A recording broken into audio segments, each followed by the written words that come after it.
So let's dive in. What are the current challenges we see in research? So there are actually a lot to talk about. So it's a little bit of how you actually frame them. So we'll give you a way of framing them, and that is I'd like to talk about three different challenges. The first one would be more about that there are, as we would say, hard to reach target groups that you would like to engage in your research.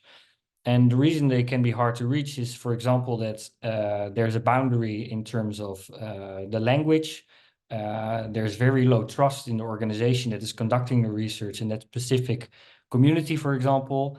Or, for example, there's something like poverty, which makes that people are just busy with maintaining their lives and do not see the relevance of research at that moment.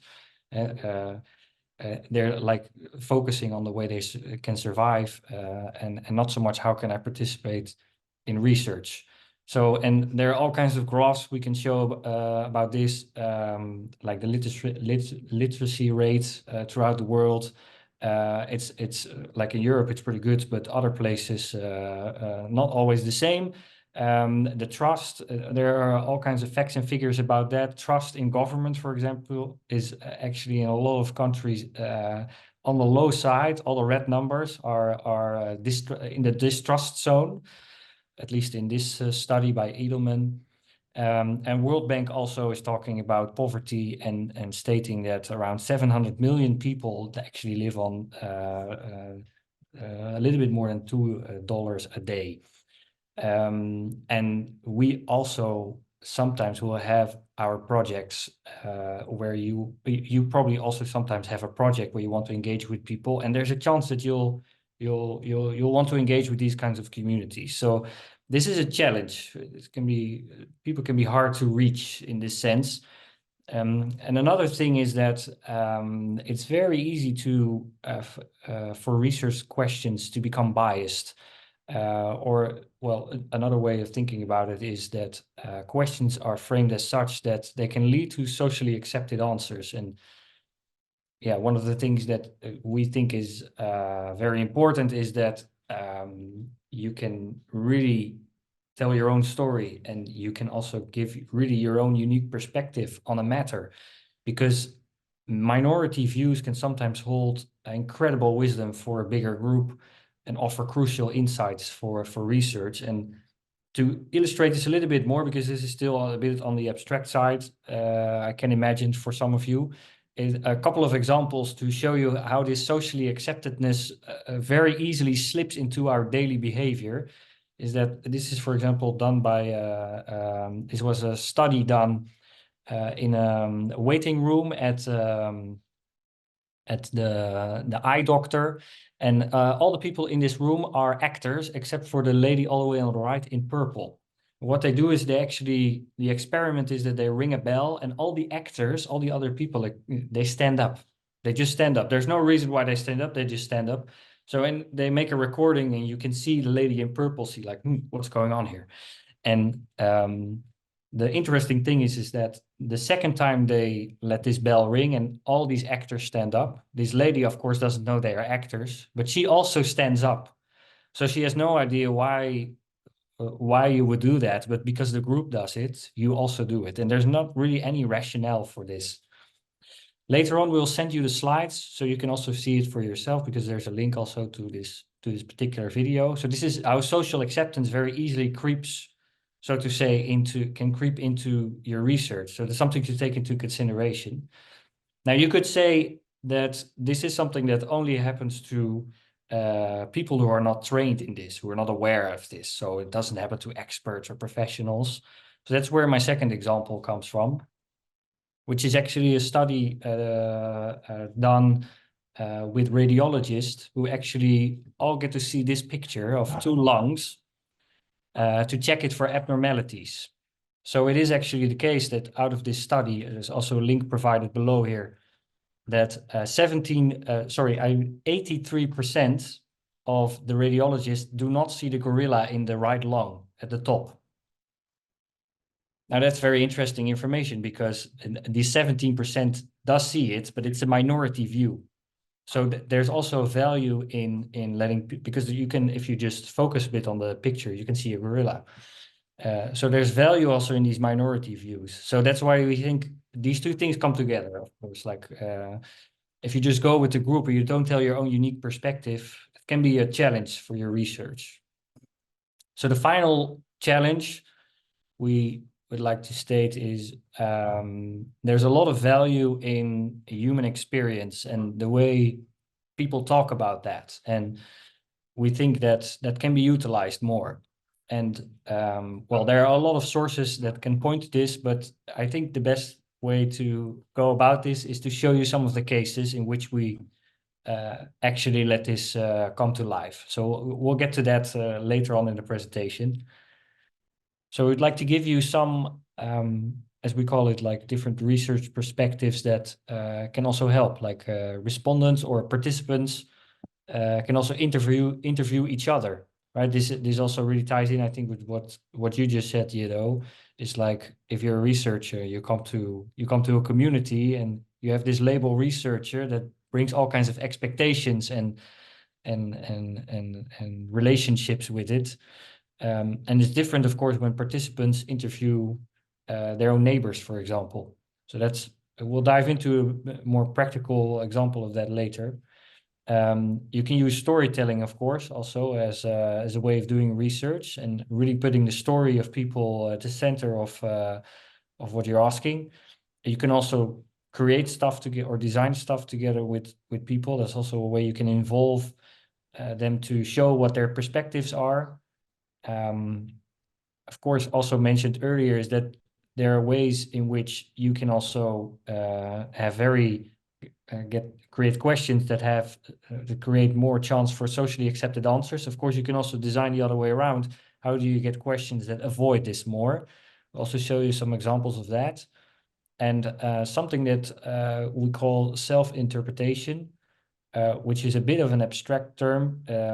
But basically, I think my way of describing it shortly would be if you tell a story, that the person telling the story also can decide how this story should be interpreted. We'll give you some example of that later as well.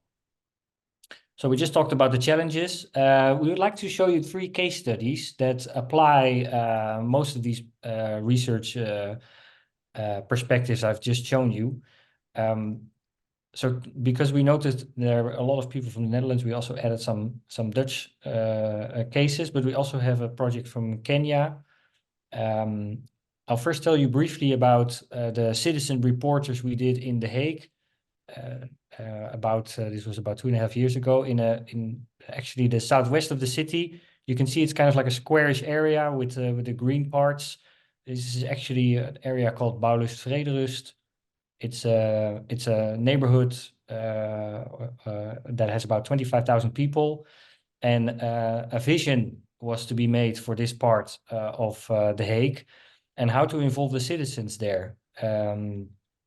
We have to deal with quite some low-income households. From what we know of the facts and figures, a low trust in government. There's linguistic barriers. And that make it all very difficult to even talk about a subject like how's your neighborhood going to look like in 4 years' time. So what we actually did here is we created a way where citizens interview each other to actually work with trust that's already established in the neighborhood. And for that, we created, in Dutch, it's called wijkreporters, if you translate it, neighborhood reporters or citizen reporters. And what you could do is, as a citizen, you could actually sign up to gather stories. You could also get financial compensation for this. And I'll show you some of the designs that have been made and the iterations that have gone over this. So this is really like the first phase, sketching, and also testing this with people that are going to work with it. So of course, civil servants saw this, but also the citizens did testing with this kind of prototyping. So here you can see a new iteration with a little bit more design over it. Like, for example, citizens would say, we'd like to add some emotion to the things we've told, our story. And so you can see also that has its place there. You can see some more here, the design. You can see some of the testing we've done with citizens in this area. So, and what you would have, you can also see it on the table, is that you would get a booklet or a set of booklets you can fill. So for every story you gather, you fill in a booklet. You get instructions also added to that. And there are different places in the neighborhood where you can also apply for doing this. So you were able to be a reporter for a couple of weeks and gather these stories. So this is actually the final product. There was also a promotion campaign that came together with this. You can see some of the posters hanging around areas in the neighborhood, places where a lot of people would gather from different communities mostly. And also we would have people that would actually help citizens to apply to become a reporter. Here another one. This was actually also neighborhood center, the south of the neighborhood. And these are, for example, two Turkish ladies that actually gathered a lot of stories from other people in their Turkish community. Language barrier was really a thing here. It actually made that certain people that never actually participated in any research participated, because they could actually have a translator and somebody they can tell a story to in Turkish and actually put them in these booklets in Dutch. We also had quite some youngsters, for example, joining. They can, of course, also interview each other, which they did. For them, also, the financial compensation was very important. You could get 10 euros for a story. Well, if you gather, you can do a maximum of 10 stories, we decided, because otherwise it could get a little bit out of hand. Yeah, I mean, if you gather 8 stories, then you get 80 euros for somebody that's 16 years old. That's quite a lot of money, of course. But it also created that youngsters interview other youngsters. So, and they tell what they experience in the neighborhood. And that also created richer contextual data, which we could also map. For example, we mapped in several ways, but this is one of the batches we had stories where the stories were, because they were connected to emotions, you could actually map the emotions onto the locations where the stories had been experienced. And you could actually get a little bit more of a feeling what kind of patterns could emerge. So that's about citizen reporters in The Hague. Tiwei, do you want to continue with the next case? Yes. Thank you. So yeah, I'll be presenting the next case, which is a project that we did in Amsterdam concerning loneliness. So the municipality of Amsterdam discovered that more than 15% of the residents experienced chronic loneliness, but they couldn't really figure out why, and secondly, how to reach these people. So these were the two questions that were presented to us. So the first question is, why do these people feel lonely? And how do we figure that out? So we believe that by asking questions that leave space for the real story, this is how you do it. And to do this, it's important to not ask for the big stories, but to ask for the small stories, meaning the personal stories, the more personal anecdotes and personal experiences of these people. Now, the standard way of asking these kind of research questions is of course, open-ended questions, but we like to add story prompts to these questions. By allowing the participants to tell their own stories in their own way, you gain more richness in the answers. And by specifying the question to personal experience, you avoid socially desirable answers from your participants. So an example of a question like this would be, what was the most recent memory of most recent moment you felt lonely? To get insights, you then follow up the story prompt and the story that you hear with self-interpretation questions. These answers can then be used as data to compare and analyze. In the case of Amsterdam, the opening question that we had is, what is loneliness for you? That we then followed up with more follow-up questions and interpretation questions. And from the stories, we gathered quite some interesting insights, because the stories that we heard, a lot of people felt indeed lonely and quite frequently lonely. But the interesting thing is that quite a large number of these participants were okay with being lonely, or said it was normal to be lonely in this phase of their lives. So they didn't really particularly see this immediately as a problem and had a certain acceptance for their situation. So these kind of insights help you to come to different solutions than you might initially expect from these kind of stories. So the second question is, how do you reach these people? Well, two ways we would like to highlight, which is early stage involvement and co-creation with the involvement of the target group and the stakeholders throughout the whole process. So we suggest to involve people from the beginning. Look around in your network and proximity to start creating a core group of stakeholders that are a reflection of everybody that's associated with your research question. And they can already help you in the design phase. So from the beginning already, they can help you set up the process and to create a first pilot. In the case of Amsterdam, work sessions were created that first functioned as a pilot and then as probes.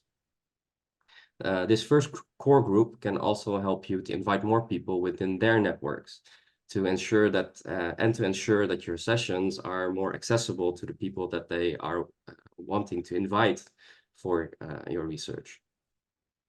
And if you keep them involved, you can also start to co-create together at some point. In Amsterdam, after the second work session, the participants themselves actually started to initiate their own solutions next to the program on how they could reach out to even more people and how to solve problems already together while doing this project.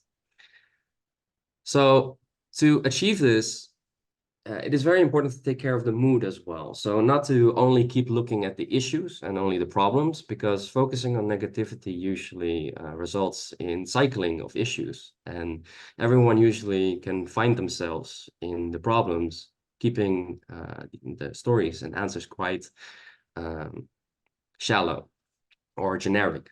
But you actually want to focus on the positive things. So things that are going well, using, for example, appreciative inquiry. And this acts as a base that they can build further upon. So this all results in common ground or common perception of the situation. People hear from each other what is going on and form a better understanding with each other. And through understanding, we can create shared ambitions and strengthen the relationships and create cooperations or create cooperation opportunities. In Amsterdam, the people started to have their own initiatives, and like I said before, next to the results that came out of the work sessions, and these became concrete experiments that we started to do to reach more people. And I'll show you a couple of examples. So this is the dwarszitter, freely translated, it's a cross-seater or cross-seat. What you can see right now is actually two. They are kind of combined together. And the idea is that you can place these and attach them to benches, pavements, walls, and then basically join in to a conversation. So this was created by a local Amsterdam artist for the project as well. And it's meant to start conversations with other people. And the participants brought these chairs along into the neighborhood and started to interview and gather stories this way. And a continuation of this actually is an initiative that started called buurtbankjes or neighborhood benches, where people would start to put their garden benches into the neighborhoods. So mostly in front of their front yards, but also into squares and parks to start conversations with their neighbors. And actually, like a foundation started around this idea, that created a website to support this, where you could register your bench, and then people could actually just select your bench and set up a date. And in this way, you could sort of blind date, speed date with your neighbors, creating more opportunities for people to meet each other, and yeah, making it a little bit more casual and informal. So these are kind of examples that we wanted to give, how to reach out to more people and how to get your participants to help you along. But the goal in the end is to make people feel heard, to give them space to tell their stories. So we try to lower the threshold for people to share personal stories. And by leaving the interpretation to the storyteller themselves, we removed our own interpretation of the data as much as possible. It is important not to just take all the inputs, but to also give back to the participant as a last point I want to give. So you want to create a moment to give back the results that you gathered, preferably in an accessible form, so that the participants also understand what you're giving back to them. This doubles as a reflection moment and as a check. So by showing the participants what has been said, you show them they are part of the whole. And in this case, together, they learned what went well in the neighborhoods and how to strengthen that. But they could also reflect on the results, creating ownership over the results. And that's the case I kind of want to highlight from this project. Thank you, Chiwe. I can also see Naomi asks a question is, could you perhaps give examples of self-interpretive questions? I think it's better to just hand it over to Han, because he will show a report with these questions. So maybe that's it's better to actually see it than me to try and explain it. Yes, I think a visual would help a lot in this case. Yeah, so if you have a little bit of patience for that, Naomi, that'd be great. And I see there are no other questions, so I say let's just jump right into your case, Han, and we'll have time left after that to also dive in a little bit deeper with each other. Great question, by the way, Naomi. So I'll definitely come to that point. All right, let me collect my presentation and then share my screen. Go to the beginning. There we are. All right. So yeah, the Sprockler case. Sprockler is a funny word, of course, to begin with, and all Dutch people here might somehow recognize the word sprokkelen in it. So it's the kind of an English what is it, twist of the word sprokkelen, the Dutch word sprokkelen, which in English means to collect or to gather. And Sprockler is a tool that we developed to collect stories, and more than stories. I will show you. Sprockler was partly born out of frustration. Frustration about how do we really know what's going on in a wider system? How do we know what's going on in people, in organizations, in neighborhoods, in society at large, all over the globe, basically. And we have tools that we use and that we have been using over decades, and they serve a purpose for somehow, but are they really satisfying our needs? And as Perspectivity, we did a lot of work in how can we facilitate the dialogue among people? How can we bring people together in live settings? How can we even do that with larger groups? up to a few hundred people, so that you get a better view and more ownership and more inclusiveness and participation of the things we'd like to achieve and would like to investigate. But even bringing a lot of people together in a large-scale dialogue has its limits. So how do you tap in even a bigger system that consists of hundreds or thousands of people? So that is the question that gave birth or drove the development of Sprockler. There's one case I'm going to show you a little bit, and just a sneak preview of what Sprockler is theoretically, and then I'll zoom in on the case for this webinar, which is a pilot, a small pilot that we did for RVO. RVO is the Netherlands Enterprise Agency that funds large projects in international settings, many in developing countries, serving the Sustainable Development Goals. And I'll just pick one small pilot to demonstrate to you what Sprockler can do and what it brings. So, as I said, part of it was born out of frustration. How do we know what people experience, what they think, what they know, what they want, what they need, what they trust, or what they feel, and so on and so forth? Because there's so many people, and they all have different features and different colors and contexts and backgrounds. They all walk around on this globe and experience their things and are happy or frustrated or whatnot. So how do we really truly know what's going on in them? Because there must be a lot of wisdom and a lot of richness in what people experience. And if we could only tap into that a little bit more, a little bit better than we did in the past, how much more could we do policy-wise, intervention-wise, strategy-wise, in all the work that we are, the great work that we are trying to do everywhere, with all the passion, knowledge, and support that we put into it? Well, how do we know? Well, we need to ask the question, what's going on for you? What's important for you? What's your story, in other words? But how do we ask that question?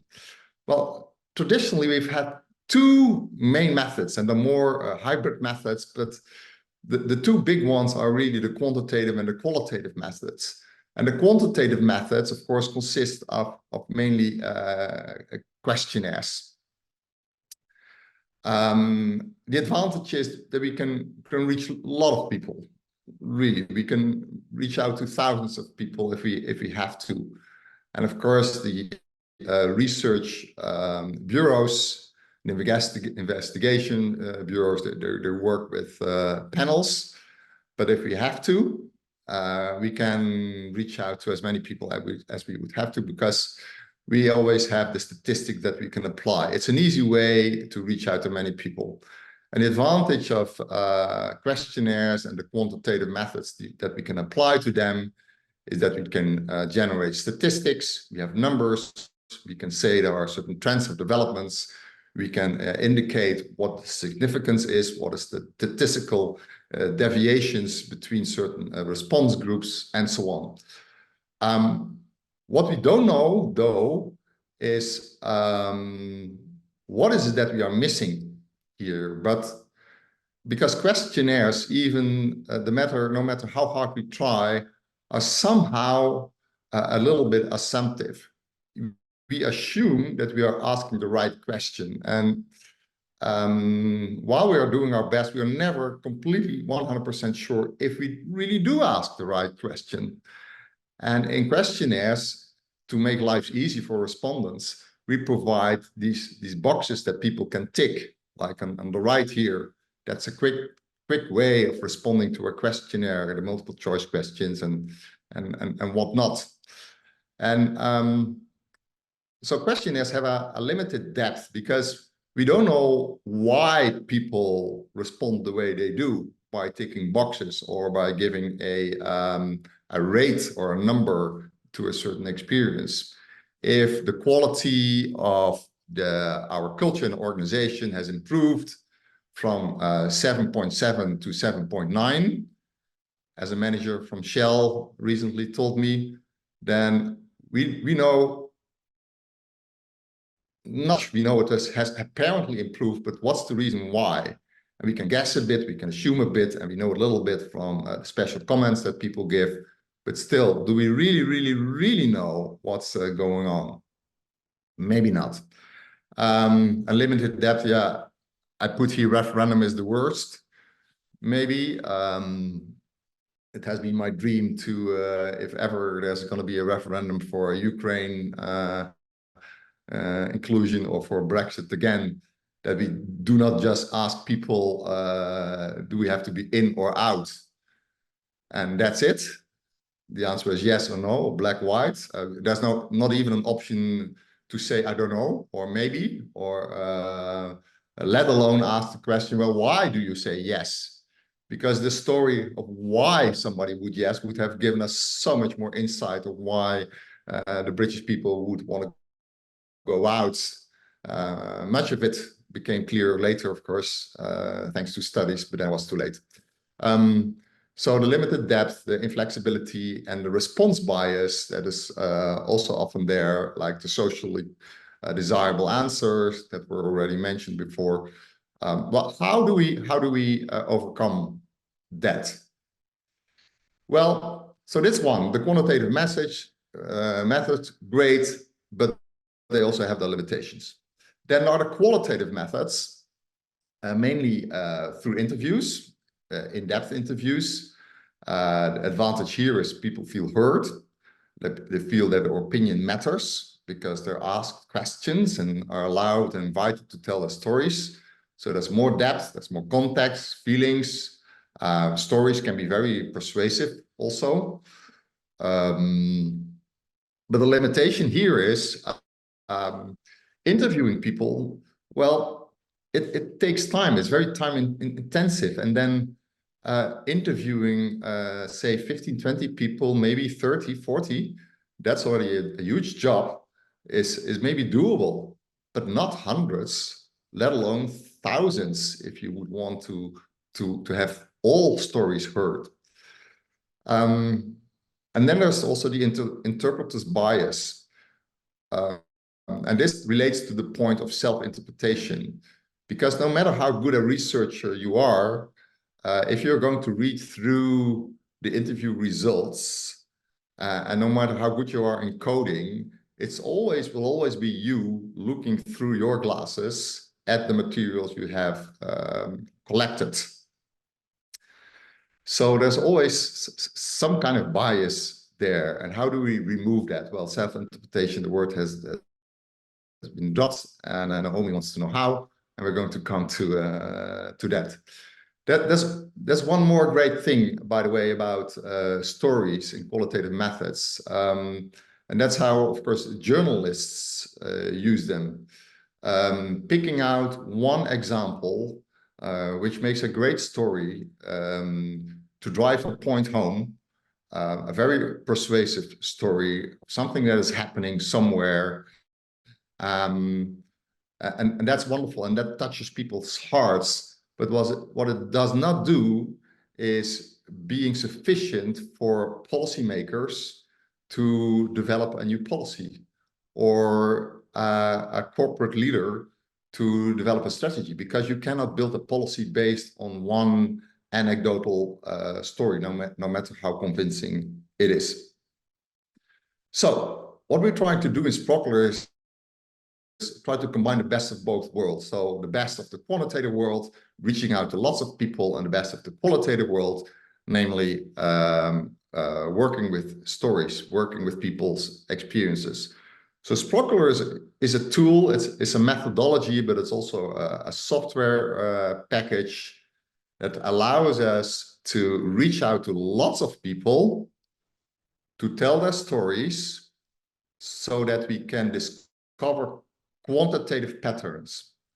To make it simple, imagine there are two stories about, say, safety in my neighborhood, about cars driving too fast. That is maybe not sufficient to change or to do something about the road system in my neighborhood. But if it's not just 2 stories, but if there are like 3 stories pointing to the similar issue, then we have quantity. Then we know that people are not only saying it is unsafe, but also why they find it unsafe, because we have the stories behind the numbers. And that's the added value of linking quantitative and qualitative data together. So lots of people tell lots of stories. And if there are patterns in these stories that we can discover, then that is significant. Then we have evidence, then we have Hans, then we have reliability.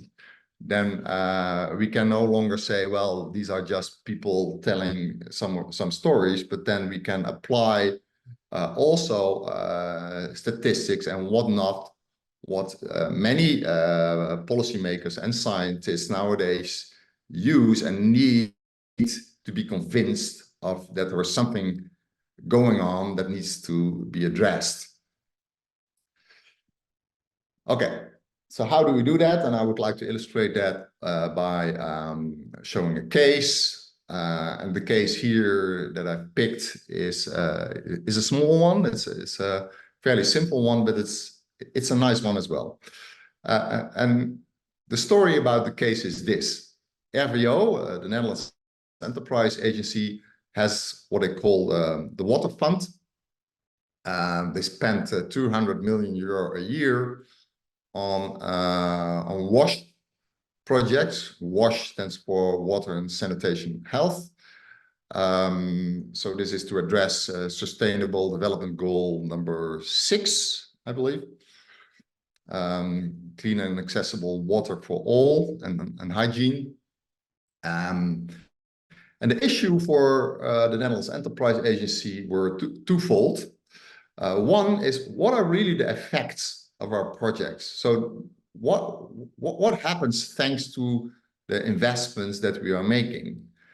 And the reason that they did not know is that they said, well, you know, if we fund a project, like, for example, in this case, building sanitary units in Kenya, what is reported back to us is we built 10,000 toilets. But we don't know what's the effect of that. We hope, we assume, that will help to reduce sickness, creates better hygiene conditions, and so on. But we do not really know if that is true unless the people tell us that is the case. So that's one. And the other one is that, well, because we are funding projects, these project managers always report back to us in a positive sense.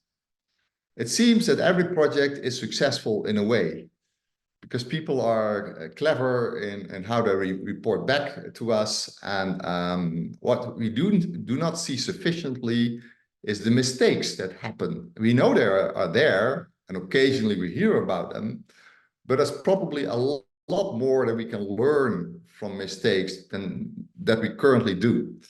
So a second Sprockler initiative that was started was, can we collect stories amongst project managers about the brilliant mistakes they all have made or have been part of, and what hampers them to share them with us and share them together so that we can jointly learn.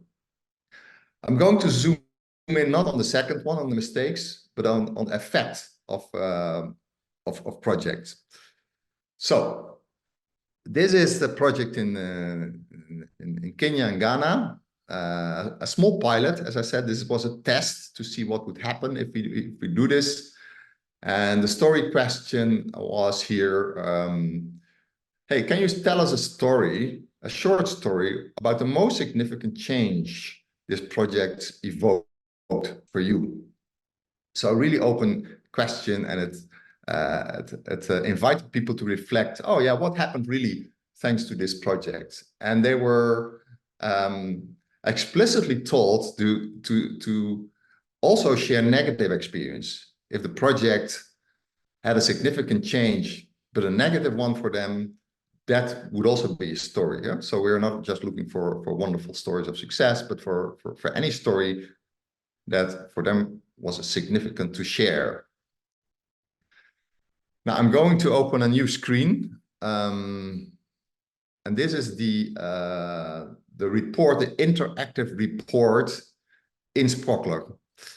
So after having collected stories, and this was done in fields, it was done under trees, people from local organizations, not researchers, but people from local NGOs going around with tablets and with phones. Simple means collecting stories from people. Led eventually to the data in this report, and this is then what you have eventually. And I'm going to scroll down a bit. This is again a place where data is being collected in this picture. But let me start with this graph, because this shows you two examples of self-interpreting questions.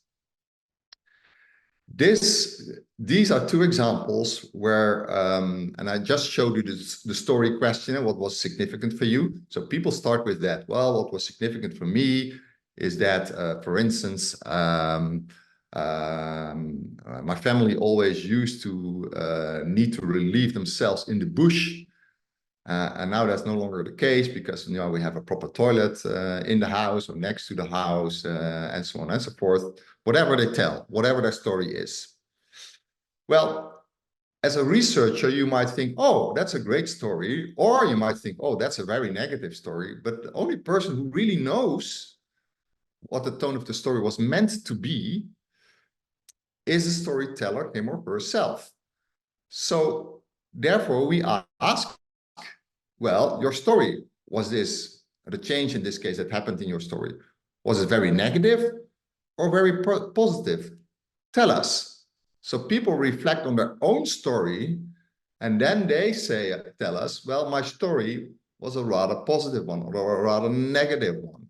So they tell it. It's not us reading the stories and interpreting, deciding, well, this is a bad story or a great or a negative or a successful story. No, we ask them, look at your story. How was it? You can also ask the question like here, well, how significant was the change on your life thanks to what you are telling in your story? So the message that you're sharing, how much impact did it have on your life? So that's what you see here, what people are telling about the stories they told. You could also ask other questions. You could ask questions like, the story that you just told, is this an incident, or do you see this happening all the time around you? Is it very frequent? That could also be a self-interpreting question. Okay, so you have these graphs, and then what you can do here, so this is quantitative information actually. This graph tells you, well, there's quite a bunch of positive stories in here, and I go over these dots. Every dot here is a respondent. If I go over the dot, I can see what is the title of the story, because we asked people, well, if you tell your story, give it a title. If it would have a headline in the newspaper, what would be the title of your story? So you can have some basic information here about what's in there. So if I take one, if I click on the dot, what you see popping up here in the screen is a story that people telling. So this person is telling a story about when I was young, I grew up in a community, and so on and so forth. So if you want to know why is this person so positive, this is where you can get a better grip of why is that person so positive. So you could analyze this bunch of data here. What everybody is intrigued about, of course, is this one here. There's this one dot that if you would apply statistics, purely statistics, would be considered an outlier. And we might even dismiss it or reject it as being an invalid response. But of course, it's not just that simple. because this dot intrigues everyone, and we all want to know, well, there is this very negative story apparently here. What is it? And it says, if you go over here, the mouse, 1 step forward, 2 step backwards. When will we say we have finally arrived? So this speaks of the frustration clearly in the project. And then there is the whole story that tells us why this person was much more pessimistic apparently than others. And there could be wisdom in that story. And this is just a pilot, but we also have cases with hundreds and even thousands of stories. And then the patterns are stronger. And then it becomes interesting to pick a bunch of negative stories here and a bunch of positive stories there and see, well, what do these negative stories tell us? Why is this so? And are there patterns in there? So these are the self-interpreting questions. What you can also see here, by the way, if I want to follow this respondent who is here, I also see that one is here where we ask about feelings. How do people feel about the story? This one is a bit bigger. The person is sad and frustrated. It's based in Ghana, and so on. So I can follow a response pattern. Here's the same one. Yeah. In this graph, as you can see, we put the two, what we call bipoles. We plotted them against each other, and then you get a quadrant of positive and significant stories, which is another way of analyzing your data quantitatively. Always you can go back to the story behind the dot. Always you can go back to selecting a cluster. You see the colors here. Those are filters. Filters based on whether people are based in Ghana, involved in the Ghana project or the Kenya project. You could also filter based on age or gender or stakeholder group, whatever is relevant in your research.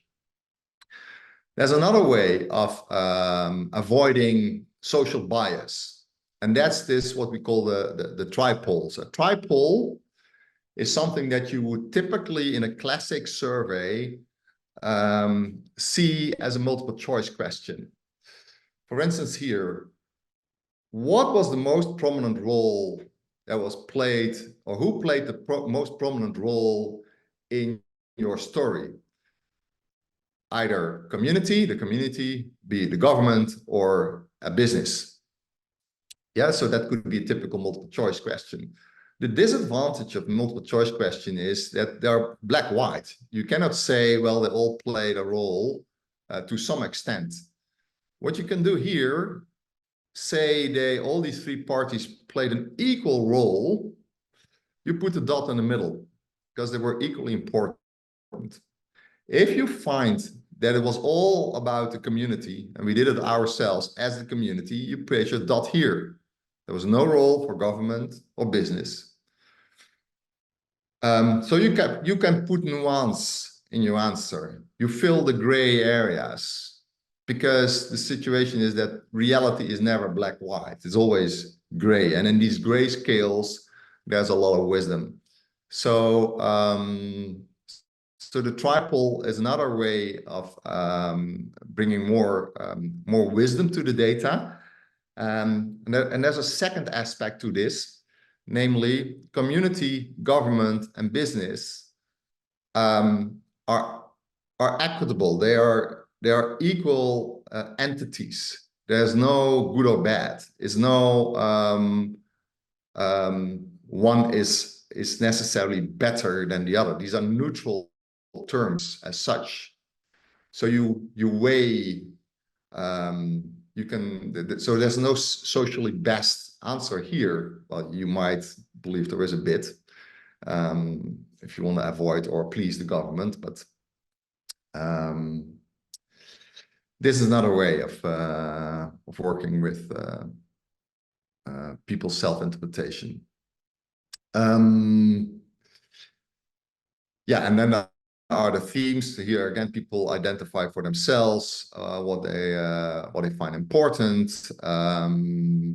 Here's another plot where we plotted data self-interpretation data. Here, the question was, well, thanks to this project, did anything change or not? So here is nothing changed, and here there's significant improvement. It was this scale. And then there was the other one. How satisfied are you with the services that are provided? Well, a lot more needs to be improved, or we are really very satisfied. So again, these were two bipoles. You plot them in one graph, and this is what you get. So, and then interesting here is, of course, well, the improvements and people being satisfied. Well, that's wonderful. You can read why this is so if you go to the stories behind these dots. But if you look at, well, what needs to be improved, what's in those stories that make people not so satisfied, really, although they do believe there has been significant improvement. Well, and so forth. I will not go through all the details here. There's information about the storytellers and so on. What is interesting that we haven't seen yet is the patterns in the stories. You have seen the quantitative information, but what you haven't seen yet is this. Now I'm trying to go to my next slide, but it refuses to do so. Ah, there it is. Because when we were going through all the stories, we found that a number of stories are being repeated or are similar. And remember, RVO, the Netherlands Enterprise, was asking for, well, is there evidence that investing in sanitary units leads to less sickness, less diarrhea, cholera, and so on? Well, there were indeed a number of stories about this. But then, and that's thanks to the fact that we asked the open question and invited people to tell their most significant change, is that there were stories about, for example, social status. Oh, I'm back now in the wrong screen. So sorry for that. Yeah. So people were telling, well, you know, I took a loan because people didn't just get a sanitation unit. They had to have a loan, take a loan to obtain one with subsidy.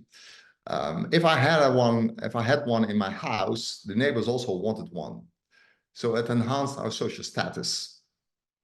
If you notice, and people later told me that in Amsterdam 150 years ago, it wasn't much different when there were no showers. There were just washing basins in houses. So having a shower would enhance people's status and create a dynamic whereby neighbors and others and family and friends also wanted one. So if you know it works this way, you can strategize on it. Another set of stories, I'm not going to go one by one, by the way. I just want to share a few ones that were really touching. But there was a bunch of stories told by women who said, well, in the days before, we had to go to a sanitation unit in the center of the town or the center of the village. And this used to be the places where harassment took place. So the situation has become a lot safer for us now that we have our own, can go to our own place or stay at our own place and don't have to go out in the dark. Also by women, by the way, thanks to the fact that the children were less sick, they said, well, we have more spare time. So we could do more. We could do, they started developing and thinking of starting small businesses. There were stories about less drug use by youngsters that were hanging around in the center of the village as it created more employment to build these units. People also found that, hey, these bricks, you can also use them for other purposes. So they started to construct other units in these towns and so on. So there were a lot of unintended side effects. And the main effect why this was done, was clear. But if you know of all these unintended effects, and those you only know if people tell you about it, then you can strategize on it and create smarter interventions. So yeah, that's the story about this this small pilot in Kenya. This is just one example. Sprockler has been used nowadays in many organizations and in many institutions. So this is the final slide where I would like to just very quickly run through a few more examples. The Boyi Institute for Chinese Medicine is using to monitor performance of their courses and as well as their lecturers. What do the students tell? Ineco, big energy company here, harvested the tacit knowledge that is in workers that work at the power plants about safety situations. There's a lot in protocols and manuals, but what is not explicit is what people know what to do when an incident happens. So they collected that. Amnesty studied labor conditions in gold mines in Brazil. Our Dutch National Police here use it to ask police officers to share stories so that they could design their quality systems. U4Society is a European Universities Consortium, which is running leadership programs. Well, if you run leadership programs, you want to know what the effects are of developing your leadership. UNICEF did this with children in Sudan, in remote areas, using the app on the phones. TU Delft, before sending out their water experts to the Zambezi Valley in Mozambique, they did a study amongst stakeholders using Sprockler to get stories about incidents in relation to the Zambezi River. Oxfam was one of the first to start using this to evaluate their governance programs. You discover surprises, basically, when you start doing this. And local governments in the Netherlands, Drenthe as a province has done a big project to understand better what citizens think about the energy transition, windmills and nature reserves and the solar parks and so on, and how to better deal with that. I could give plenty more, but I think my time here stops. So I don't know if there are questions, if it gives you the picture. Yeah, Nick, back over to you. Yeah, thanks. Thanks for the story, Han. Well, first of all, thank you all for listening and thanks for your questions and your participation. Really appreciate that. Most of you have found this webinar probably through our LinkedIn event page. So we would really like to share you the slides that we made to show you all the cases and tell you the stories of this webinar, but we don't have your email addresses. So if you would like to have it, then please reach out to us. We have you can email us to info@perspectivity, or you can reach out to us on LinkedIn. We are all active on LinkedIn and we're very approachable. So you can get the slides if you want that. One more thing I would also like to mention is that while Han just made a great case for Sprockler on how you can use it, you can also experience to do it a bit more yourself. Because in a month or so, we will be giving a Sprockler training. Actually, more specifically, Han will be giving this training. And I know we already have some participants for this training as well. So if you would like to join, then please do. We'll tell you, or Han will tell you all about how to create these interpretive questions, for example, how to gather stories, what are different strategies for this. And of course, you'll get to see how the software from Sprockler also works. So if you're interested, you can also let us know. If you want the slides, you can also let us know. And I think for now, well, we're in the last 30 seconds. So I would say thank you all again and hope to see you again. And most of all, I hope it makes the things you've learned today will make your research also more participatory and more inclusive. Thank you.